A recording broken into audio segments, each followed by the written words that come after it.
오늘은 은혜는 어디서나 역사합니다. 은혜는 어디서나 역사합니다 라는 제목으로 하나님 말씀 전합니다. 사람은 참 여러모로 달라요. 어떤 사람은 굉장히 사람들이 많은 곳에서 활동적인 일을 해야 좀 이렇게 속이 시원한 그런 사람들이 있어요.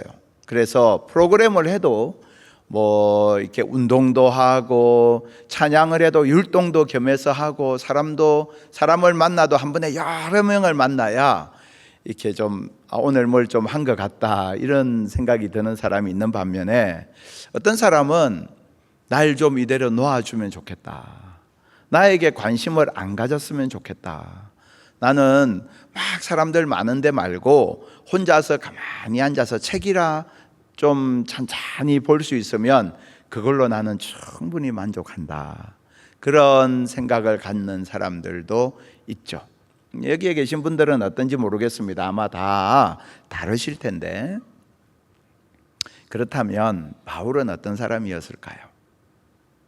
바울은 어떤 유형의 사람이었을까? 바울은 그의 생애를 이렇게 들여다보면요, 예수를 믿기 전이나 예수를 믿은 다음이나 별로 달라지지 않는 것이 한 가지 있어요. 예수를 믿기 전에 바울은 예수를 믿는 자들을 다 죽여야 한다는 분명한 확신을 갖고 있었습니다. 그래서 남이 시킨 것도 아닌데 예루살렘에 있었던 바울이 저 멀리 다메섹에 예수를 믿는 무리가 있다는 소문을 들었어요. 그리고는 그들을 잡아서 오기 위해서 구태여 체포영장을 받아서 먼 거리까지 가는 거예요. 그러니까 예루살렘에서 다메섹까지의 거리를 그 당시 로마 도로의 기준으로 보면 240km에서 270km 정도였다라고 이야기합니다. 그러니까 그 당시에 차를 운전해서 가는 것도 아니잖아요.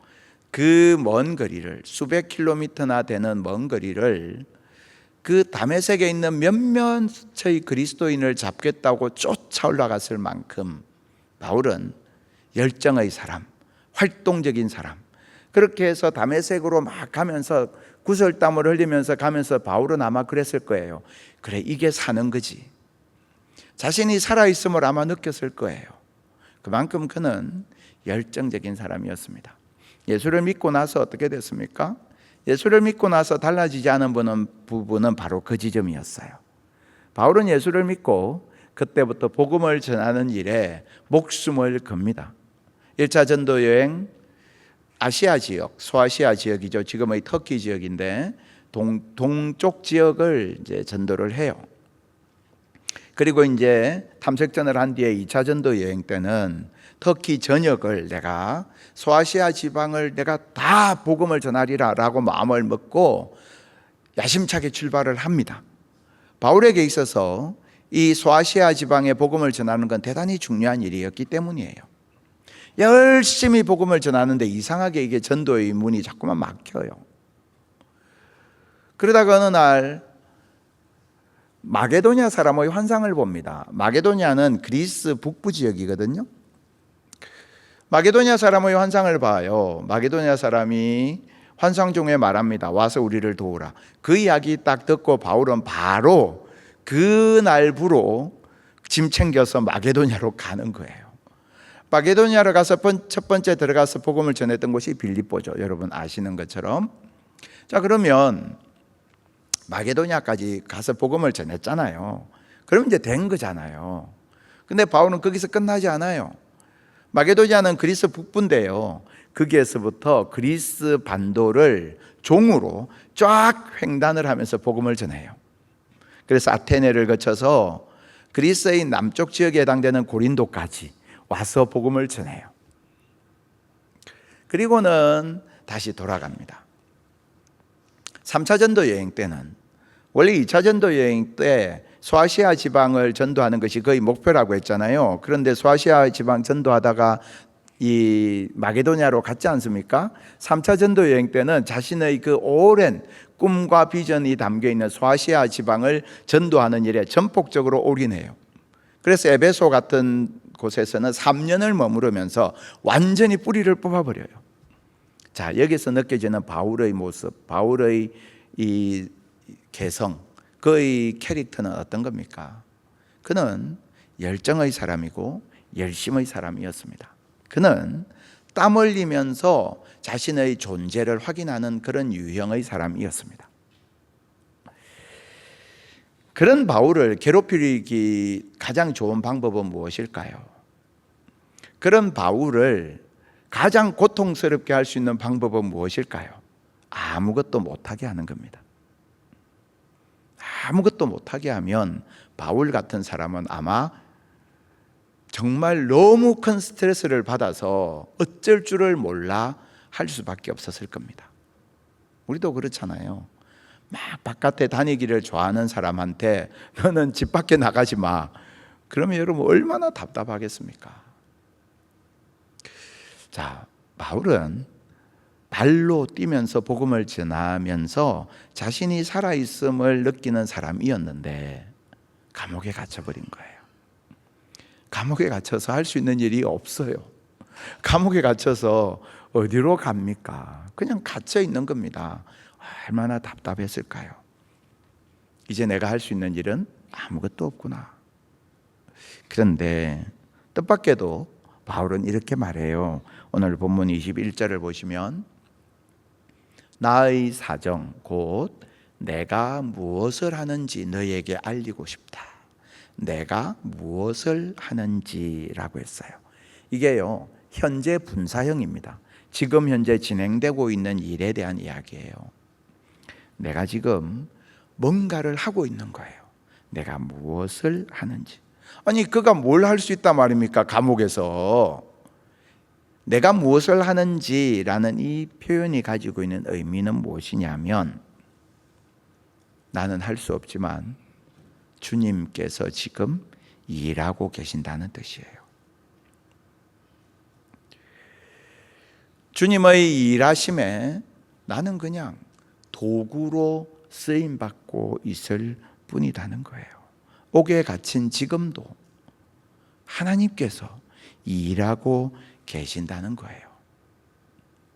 그것을 바울은 두기고를 통해서 교인들에게 알리기를 원해요. 21절 하반절을 보시면 사랑을 받은 형제요 주 안에서 진실한 일꾼인 두기고가 모든 일을 너희에게 알리리라. 두기고를 통해서 알리고자 합니다. 바울이 지금 경험하고 있는 놀라운 일이 있습니다. 자신이 아무것도 하고 할 수 없음에도 불구하고 하나님이 일하고 계신다는 사실이에요. 근데 그것을 하나님께서 이렇게 놀랍게 역사하고 계십니다라고 에베소 교회에 보내는 서신에 적을 수 있지 않겠습니까? 상세히 기록할 수 있겠지요. 그런데 바울은 그렇게 하지 않아요. 내가 경험한 이 놀라운 일, 나는 감옥에 있지만 하나님은 지금도 역사하심을 내가 보고 있는, 내가 지금 경험하고 있는 이 일들에 대해서 에베소서에 기록하지 않습니다. 왜 그랬을까요? 그것보다 더 중요한 것은 그들에게 주시는 하나님의 생명의 말씀, 계시의 말씀이었기 때문입니다. 혹 자신이 경험하고 있는 이 놀라운 체험이 하나님의 계시의 말씀을 가릴까 그는 염려했던 겁니다. 오늘날 말씀은 도외시한 채 여러 가지 체험과 간증에만 몰두하는 현대 교회가 한 번쯤 돌아봐야 할 지점이에요. 바울은 이 두기고를 통해서 그냥 그 입술을 통해서 그가 경험하고 있는 일을 전달하면 그것으로 족하다라고 여기고 있는 것입니다. 자, 그런데 여기에 숨겨진 중요한 포인트가 있어요. 바울의 사정, 지금 바울이 어떤 하나님의 역사를 보고 있는지에 대해서 두기고가 잘 알고 있다는 거예요. 바울은 옥에 갇혀 있지만 하나님께서는 그분의 일을 하고 계신다는 그 사실에 대해서 두기고가 잘 알고 있다는 거예요. 머리로만 아는 게 아니고 지식으로만 아는 것이 아니고 두기고에게는 옥에 갇힌 바울, 그럼에도 불구하고 하나님께서 지금 하고 계시는 일을 볼 수 있는 믿음의 눈이 있었던 것입니다. 이게 쉬운 게 아니에요. 아람의 군대가 엘리사와 엘리사의 성읍을 포위했을 때 그 밤에 엘리사의 사환이요, 엘리사에게 말해요. 이제 어떻게 합니까 주인님? 벌벌벌벌 떨면서 두려워하며 말해요. 엘리사가 두려워하지 말라, 그들과 함께 한 자보다 우리와 함께 한 자가 더 많다, 그렇게 말한 뒤에 그 사환을 위하여 기도합니다. 그 장면 볼까요? 열왕기하 6장 17절 보시면 엘리사가 그 사환을 위해서 기도하니까 어떤 일이 일어납니까? 그 청년의 눈이 열렸어요. 하나님께서 그 청년의 눈이 열렸는데 그때 비로소 그는 온 산을 뒤덮은 여호와의 불말과 불병거를 보게 되는 거예요. 엘리사는 보고 있는 하나님의 역사를 바로 옆에 있는 사환은 보지 못하는 거예요. 그러나 기도했을 때 그의 눈이 열려서 그것을 보게 되었던 거죠. 여러분, 우리의 눈이 열려야 하나님 하시는 일이 보이는 겁니다. 두기고가 바울이 에베소 교인들에게 전하고자 했던 하나님 하시는 일을 그가 잘 알고 있다는 말은 그는 믿음의 눈이 열린 사람이었다라는 뜻입니다. 광야 40년 동안 하나님은 안식일 하루를 제외하고는 날마다 하늘에서 만나를 내리셨죠. 상상을 해보십시오. 하늘에서 날마다 떨어지는 그 만나의 그 장면을 생각해 보십시오. 영화로도 구현하기 어려운 엄청난 장면입니다. 그 놀라운 하나님의 기적의 역사를 날마다 보았어요. 그럼에도 불구하고 이스라엘 백성들은 뭐라고 말합니까? 자신들이 노예로 일하면서 주인이 간혹 선심 쓰듯이 던져주었던 그 고기 덩어리가 더 좋다라고 이야기합니다. 그 고기 덩어리가 더 크게 보이는 거예요. 여러분, 우리가 하나님께서 아무리 우리 가운데 일하시고 역사하셔도요, 내가 영적인 눈이 가려지면 그게 보이지 않아요. 그래서 세상이 더 크게 보이는 거예요. 우리말에 눈이 보배다라는 말 하잖아요. 눈이 보배다. 영적인 세계에서도 똑같습니다. 여기 앉아 계신 여러분들 시력은 다 다르시겠죠. 그러나 저와 여러분이 영적 눈이 밝은 사람 되기를 바랍니다. 영적 눈이 밝아야 합니다. 영적 시력이 좋아야 합니다. 육신의 눈으로 보면요, 사방이 다 감옥의 벽이에요. 그러나 그 가운데 하나님 일하시는 하나님의 손길이 보이는 영적 시력을 가진 사람, 그 두기고는 에베소 교인들에게 가서 그 하나님 하시는 일을 이제 증거하는 거예요. 전달하는 겁니다. 그런데 22절을 보십시오. 우리 사정을 알리고 또 너희 마음을 위로하기 위하여. 우리의 사정을 알리는 것, 하나님께서 지금 하고 계신 일을 알리는 것, 그것이 어떤 결과를 낳았느냐? 에베소 교회 성도들을 위로하는 결과를 낳고 있어요. 에베소 교회 성도들은요, 에베소 교인들에게 바울은 굉장히 특별한 사람입니다. 왜냐하면 바울의 사역 중에 가장 오래 머물렀던 곳이 에베소였기 때문이에요.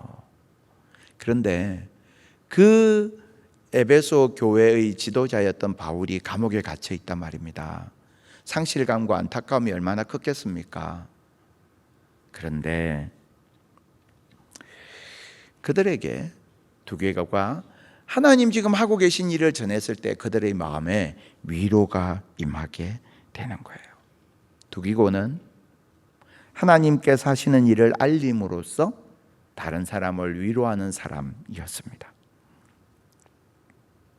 내 옆에 있는 성도가 어려움과 고난을 당해서 모두가 다 이제 끝났다, 망했다, 어쩌다 저렇게 되었나 혀를 찰 때에도 그에게 다가가서 지금도 하나님은 일하고 계십니다라고 말해줄 수 있는 단순한 인간의 말이 아니라 믿음의 말로 그를 위로해 줄 수 있는 사람, 두기고와 같은 사람, 그 사람이 저와 여러분 되기를 축복합니다. 나에게 다 이해가 되지 않는 상황 속에서도 하나님께는 뜻이 있고 길이 있음을 신뢰하여서 그 선하신 주님에 대해서 말해줄 수 있는 사람이 될 수 있기를 바랍니다. 내게 있었던 고난의 시간 가운데에서 하나님께서 일하셨던 그 일에 대해서 겸손히 나누며 위로하는 두기고와 같은 사람들 될 수 있기를 바랍니다. 이처럼 사방이 다 막힌 상황 가운데서도요, 하나님께서 하시는 일, 그 하시는 일을 보게 될 때에 하늘로부터 위로가 내려와요. 어려운 가정 환경 속에서 부모님의 지원도 없이 최선을 다해서 공부해서 대학에 합격한 자녀들 소식을 들으면 감사와 기쁨이 있어요. 하지만 시험에 낙방하고 그 아픈 가슴을 주님 앞에 다 씻어낸 뒤에 괜찮아요, 다시 시작하죠, 그렇게 말하는 친구들의 얼굴을 보면 안타깝지만 한편으로는요, 위로와 희망을 느끼게 돼요. 병에서 쾌유한 성도들의 간증을 들으면 얼마나 기쁘고 힘이 나는지 모릅니다. 하지만 무거운 병 진단을 받고 때로는 병세가 점점 더 위중해지는 가운데서도 그래도 감사해요, 걱정하지 마세요 라고 말하는 성도들의 모습을 보면 한편으로는 눈물이 흐르지만 다른 한편으로는 하나님께서 이분과 함께 하시는구나, 그 확신과 함께 안심이 돼요. 그리고 위로가 찾아오더라고요. 소원이라는 곡으로 알려져 있는 한웅재 목사님이라는 분이 있습니다. 이 목사님이요, 어렸을 때 아버지가 사고를 당하셨어요. 전신마비를 겪게 됩니다. 아버지는 그냥 집에 누워 계신 거예요. 어머니가 아버지와 가족을 지키기 위해서 온갖 고생을 다 하게 됩니다. 그러다가 50대 초반에 어머니도 뇌경색으로 쓰러지셨습니다. 동네 사람들이 안타까워하면서 말합니다. 남편 돌보느라, 자식 돌보느라 그렇게 고생했는데 저렇게 쓰러져서 어떻게 하냐. 그 어머니가요, 자신마저 쓰러져 있고 자식들은 다 어리니까 어떻게든 일어나야겠다. 그래서 죽을 노력을 다해서 다시금 일어나세요. 그리고는 자식들을 다 키워내셨어요. 이 목사님이 이제 목사님이 된 거죠. 추운 겨울날에 어머니가 계신 강화도 어머니 계신 곳에 찾아갔어요. 가서 하룻밤을 지내는데 새벽에 갑자기 찬바람이 방에 싹 들어와요. 그래서 눈을 떠 봤더니 어머니가 두꺼운 옷을 입고 밖으로 나가시는 거예요. 어머니가 이 새벽에 어디 가시나? 새벽 기도 가시는구나. 우리 어머니 새벽 기도 가시면 무슨 기도 하실까? 내 기도, 우리 자식들 기도하시겠구나. 그때에 이분이 곡을 쓰기로 마음을 먹게 돼요. 어머니가 걸어서 언덕을 올라 교회 가시는 게 불편하셔서 전동 휠체어를 타고 가시는데요. 그래서 이 찬양 앞에 전동 휠체어가 등장해요. 그러면서 생각을 했어요. 어머니가 좋아하시는 찬송이 있는데 찬송가 254장 내 주에 보혈은 정하고 정하다 내가 주께로 지금 가오니 십자가의 보혈로 나를 씻어주소서. 그 찬양, 내가 그 찬양을 꼭 넣어야겠다. 그 멜로디를 꼭 넣어야겠다. 그렇게 해서 만든 곡이요, 어머니 새벽기도라는 곡이에요. 제가 이 곡의 이제 공식 앨범 영상이 있는데 이 영상을 우리 성도님들하고 나누고 싶다고 한웅재 목사님께 말씀을 드렸더니 흔쾌히 허락해 주셔서 어머니 새벽기도라는 이 찬양의 그 공식 앨범 영상 같이 나눕니다.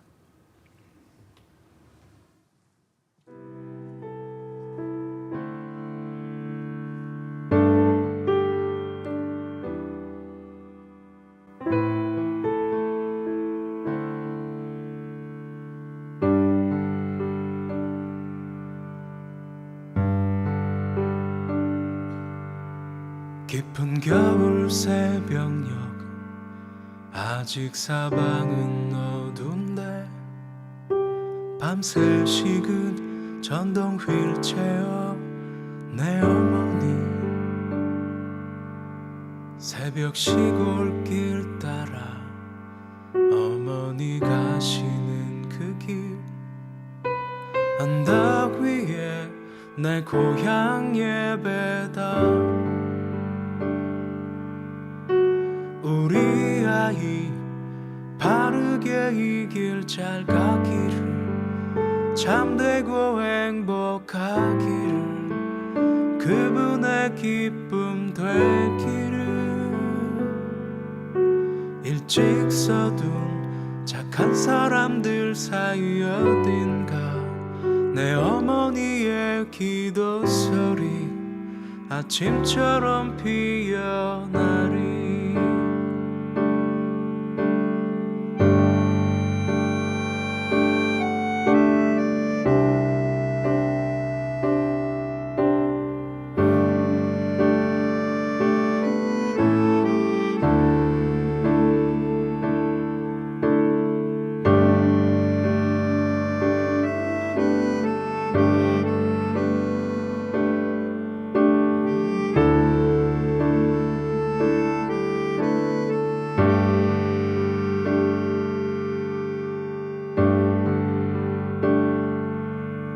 새벽 찬바람 위로 겨울별은 여전해도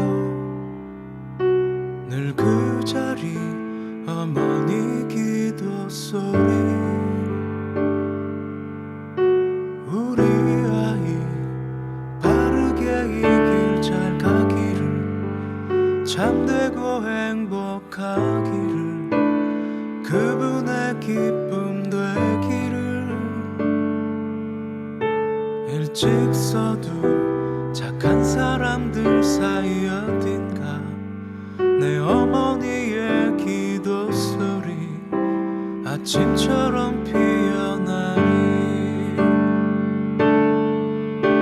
일찍 서둔 착한 소원들 사이 어딘가 내 어머니 작은 꿈들도 어제처럼 돋아나리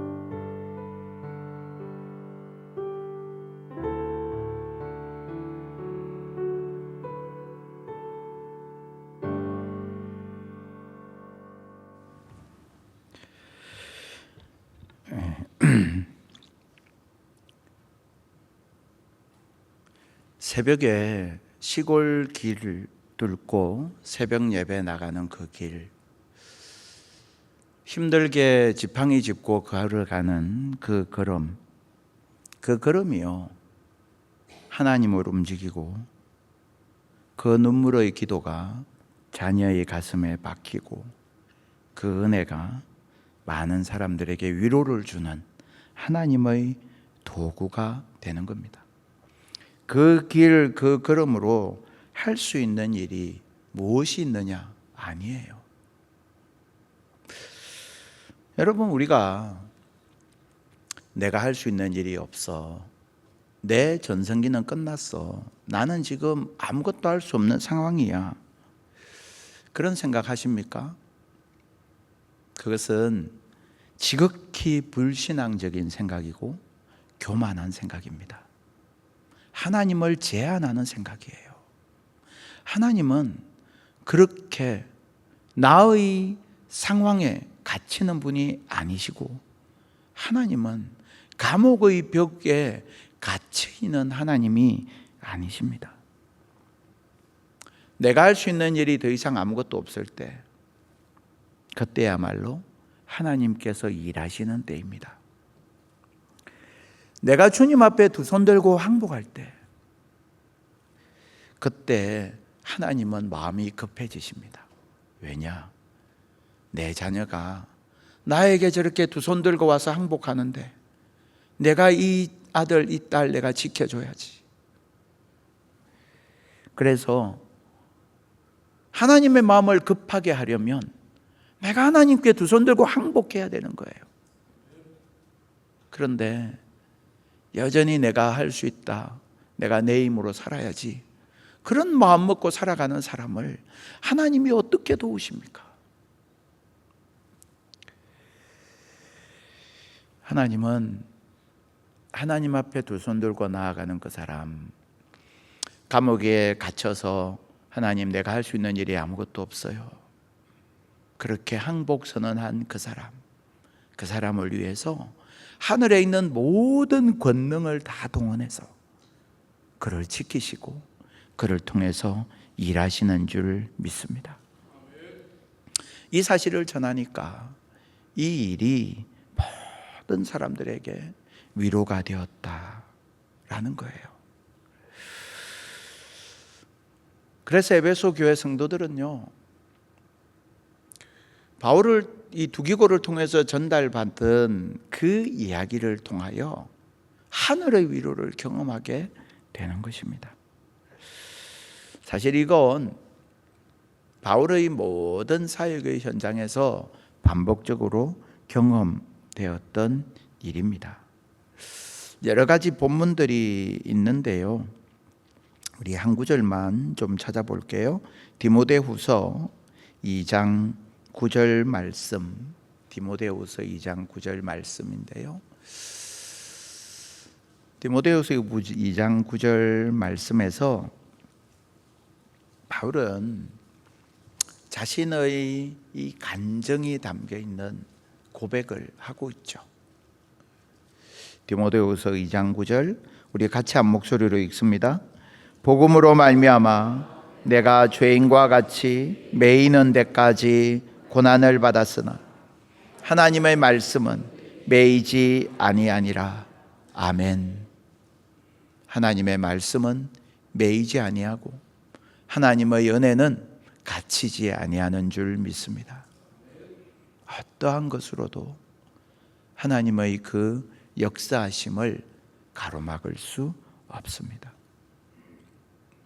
이 하나님을 경험하는 사람, 내 모든 상황 가운데서 변함없이 나를 사랑하시는, 변함없이 나와 함께 하시는 그 하나님의 은혜를 경험한 사람은 하나님을 변함없이 사랑하게 돼요. 오늘 본문 24절, 우리 주 예수 그리스도를 변함없이 사랑하는, 주님을 변함없이 사랑하는 사람, 우리에게 베풀어 주신 은혜를 생각하면 주님을 사랑하지 않을 수 없는 거예요. 때로는 고난당할 때도 있고 때로는 길이 막힐 때도 있지만 우리가 받은 은혜, 우리와 함께 하시는 하나님 사랑은 그 모든 것보다 더 크고 놀랍기에 우리는 주님을 변함없이 사랑하는 자가 되는 것입니다. 그래서 주님을 향한 우리의 사랑이요, 변함없이 흔들리지 않도록 지키는 것이 중요합니다. 어떻게 하면 우리가 주님을 변함없이 사랑할 수 있을까요? 여러분, 하루를 시작하고 하루를 마무리할 때 하나님을 묵상하고 기도해 보십시오.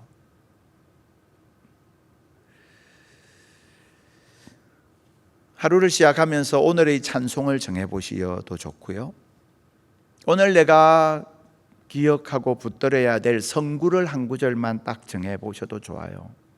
그래서 오늘은 내가 이 찬송을 불러야겠다, 오늘은 내가 이 말씀을 묵상하고 하루를 살아야겠다. 작은 실천인데요, 그것이 하나님을 변함없이 사랑할 수 있도록 우리 마음을 지켜주는 것입니다. 또는 매일 감사의 제목을 한 가지씩만 찾아서 기록해 보십시오. 얼마나 내가 감사해야 될 일이 많은지 모릅니다. 내가 오늘 그냥 먹고 소화시키는 것도요, 얼마나 감사한 일인지 모릅니다. 병원을 가보십시오. 감사의 제목을 매일 하나씩이라도 찾아서 적어보는 거예요. 아니면요, 사랑의 봉사의 자리에 참여해 보시는 것도 좋아요. 내가 다른 사람을 위해서 뭔가 섬기고 봉사할 때 우리는 뭘 느끼게 되느냐? 야, 하나님이 나를 얼마나 사랑하셨는지를 역설적으로 느끼게 돼요. 다른 사람을 섬겨보면요, 야, 정말 하나님 하늘 보자 버리시고 이 낮고 낮은 땅으로 오셔서 이 땅에서도 가장 낮은 십자가까지 내려가셔서 나를 살리신 그 주님의 사랑의 섬김이 얼마나 크고 놀라운지, 제자들을 사랑하시되 끝까지 사랑하셔서 체포되는 그날까지 제자들이 발을 씻기신 주님의 그 섬김이 얼마나 놀라운 것인지 알게 되는 거예요. 내가 사랑의 섬김의 자리에 있어 보면 그것을 알게 되는 겁니다. 변함없이 주님을 사랑하기 위해서 우리에게 참 좋은 또 하나의 방법이 있는데요, 일주일에 한 번이라도 복음을 전해보는 겁니다. 우리가 이번 달 27일, 28일에 전도 세미나가 있어요. 저는 참 귀하다고 생각하는 것이 CCC가 대학생 선교단체지 않습니까? CCC에서 대학생들의 선교훈련하고 신앙훈련하는 것, 그게 CCC가 원래 가지고 있는 방향인데요, 우리가 받은 은혜, 우리가 받은 훈련으로 지역 교회를 섬기고 지역 전도에 있어서 쓰임 받아야겠다라고 마음을 먹은 거예요. 그래서 도시전도 프로그램을 만들었어요. 지역 교회와 함께 손잡아서 그 지역에 복음을 전하는 일이에요. 그것은 CCC의 인원을 확장시키는 것하고는 전혀 상관이 없는 일이죠. 지역을 섬기고 지역 교회를 섬기고자 하는 마음, 그 마음이 저에게는 너무나 귀하고 아름답게 다가왔습니다. 27일, 28일 이틀 동안 CCC 대학생들이 우리 교회에 찾아옵니다. 와서 우리 교회에서 1박을 하게 되는데요, 그리고는 이틀에 걸쳐서 복음 전도를 어떻게 간단하게 할 수 있는지에 대해서 함께 나누게 됩니다. 그리고 28일 토요일 같은 경우에는 바깥에 나가서 복음을 직접 전하고요, 다시 들어와서 피드백을 통해서 복음 전하는 일이 나에게 잘 익숙해질 수 있도록 돕는 그런 시간을 마련했습니다. 그 전도 세미나를 우리 본당에서 할 건데요, 본당에서 하는 이유는 많은 분들이 오셔서 같이 우리가 어떻게 복음을 잘 전할 수 있을지에 대해서 배우고, 그리고 나가서 실천도 해보고, 또 그래서 그냥 내가 살면서 주중에 직장에서 또는 우리 이웃들과의 만남에서 내가 전도지 한 장이라도 주면서 한마디라도 내뱉어 볼 수 있으면, 그게요, 복음을 전해보면 하나님을 사랑하는 내 사랑이 새로워져요. 열심히 식었다가 하나님께 대한 사랑이 좀 식었다가 복음을 한번 전해보면, 전도를 해보면 그 사랑이 다시금 회복돼요. 하나님을 변함없이 사랑한다라는 것은 그런 작은 나의 실천을 통해서 우리에게 찾아오는 선물인 것입니다. 두말할 것도 없이 우리 교회에서 진행되는 공예배, 기도회의 시간, 구역 예배의 시간, 새벽 예배 시간, 그 모든 시간들이 다 단순히 출석 체크하기 위해서 있는 게 아니고요, 내가 하나님을 어떻게 하면 변함없이 사랑하고 내 사랑이 변질되지 않고 세상에 타협하지 않고 하나님을 순전하고 순수하게 계속해서 사랑할 수 있을까? 그래서 만들어진 것들입니다. 우리 한국교회가 처음부터 이렇게 하자고 결정했던 게 아니고, 우리가 어떻게 하면 주님을 변함없이 사랑할 수 있을까? 그러면서 생기게 됐던 것들이에요. 그렇기 때문에 우리가 하나님 앞에 그처럼 나와서 주님을 변함없이 사랑하기 위하여 하나님 앞에 나올 때마다 하나님께서 어떻게 하시느냐, 오늘 본문은 약속이 있는데요, 다시 24절을 한번 보시겠습니까? 우리 주 예수 그리스도를 변함없이 사랑하는 모든 자에게 은혜가 있을지어다. 언제 어디서나 변함없이 주님을 사랑하는 하나님의 백성에게 하나님께서 그가 살아가는 삶의 자리에서 날마다 승리할 수 있는 크고 놀라운 은혜를 주시는 것입니다. 하나님을 사랑하는 자에게 하나님은 은혜를 주시고, 하나님 주신 그 은혜 때문에 우리는 하나님을 사랑하게 되는 거예요. 하나님을 사랑하는 것과 하나님께서 내게 주시는 은혜는 그래서 서로 연결되어 있는 것입니다. 오늘 본문의 마지막 구절은, 그리고 에베소서의 마지막 구절은 바로 그렇게 우리에게 말씀하고 있습니다. 이 시간 함께 예배하는 우리들, 하나님의 은혜는 어디서나 역사한다는 이 사실을 기억하고 우리 주님 앞에서 깨어있고 그 주님께서 지금도 일하신다는 이 사실을 기억함으로, 믿음으로 담대히 하나님의 일하심을 증거하는 그런 위로자로 살아가는 저와 여러분 다 될 수 있기를 주님의 이름으로 축복합니다.